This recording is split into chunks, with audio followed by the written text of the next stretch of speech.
খুব স্পেশাল একটা রান্না। অনেকে রান্নার সাথে পরিচিত, আবার অনেকে রান্নার সাথে পরিচিত না। আর এটা হচ্ছে, রেসিপির নাম হচ্ছে চিংড়ি পোলাও।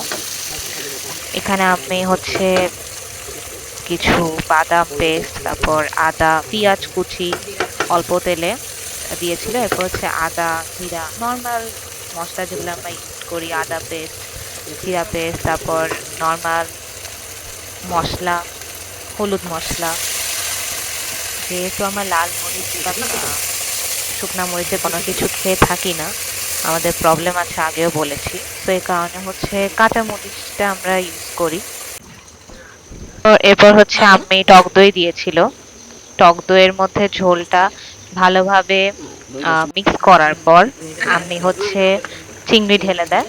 এই চিংড়িগুলো হচ্ছে প্রথমে আম্মি অল্প ওই যেটা আমরা দেখলাম না মশলাতে, মানে এটা হচ্ছে এই মশলাটা, এটার মধ্যে দই দিয়েছে আর চিংড়িটা হালকা অল্প তেলে একটু ফ্রাই করে নিয়েছিল। ফ্রাই করে নেওয়ার পর চিংড়িগুলো আবার নামিয়ে নিবে, কারণ এটার মধ্যে অন্য কিছু দেওয়া হবে। চিংড়িগুলো যখন নামিয়ে নিবে, চিংড়িগুলো এমনিও খেতে, আমি শুধু শুধু খেয়ে দেখেছিলাম, খুবই মচমচে হয়েছে। এই আচ্ছা, এই চিংড়িগুলো একটা জিনিস বলি, চিংড়িগুলো কিন্তু আমি চিকেন ফ্রাইয়ের মতো, মানে প্রন গুলো চিকেন ফ্রাইয়ের মতো আমি হচ্ছে ফ্রোজেন করে রাখে।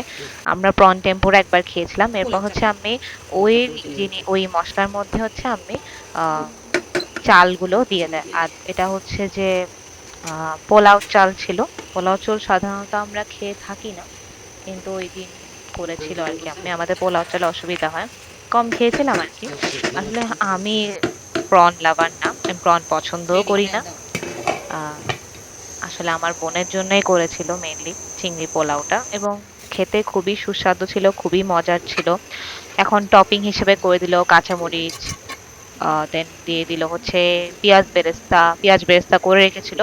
এরপর চিংড়ি মাছগুলো এর উপর দিয়ে দিল। এরপর হালকা ঘি দিয়ে দিলে এটা খেতে খুবই মজা লাগবে। এবং একটা মাশাল্লাহ, যেই ফ্লেভারটা, যেই ঘ্রাণটা পাচ্ছিলাম, ফ্লেভার তো অ্যামেজিং, অ্যান্ড দ্য স্মেল ওয়াজ, মানে পাশের বাসাও চলে যাচ্ছিল ঘ্রাণটা। এবং আমার আম্মি কিন্তু একটা জিনিস, আমার আম্মির একটা গুণ আছে, আম্মি কিন্তু সবাইকে দিয়ে খায়, তো সবাই প্রশংসা করেছিল।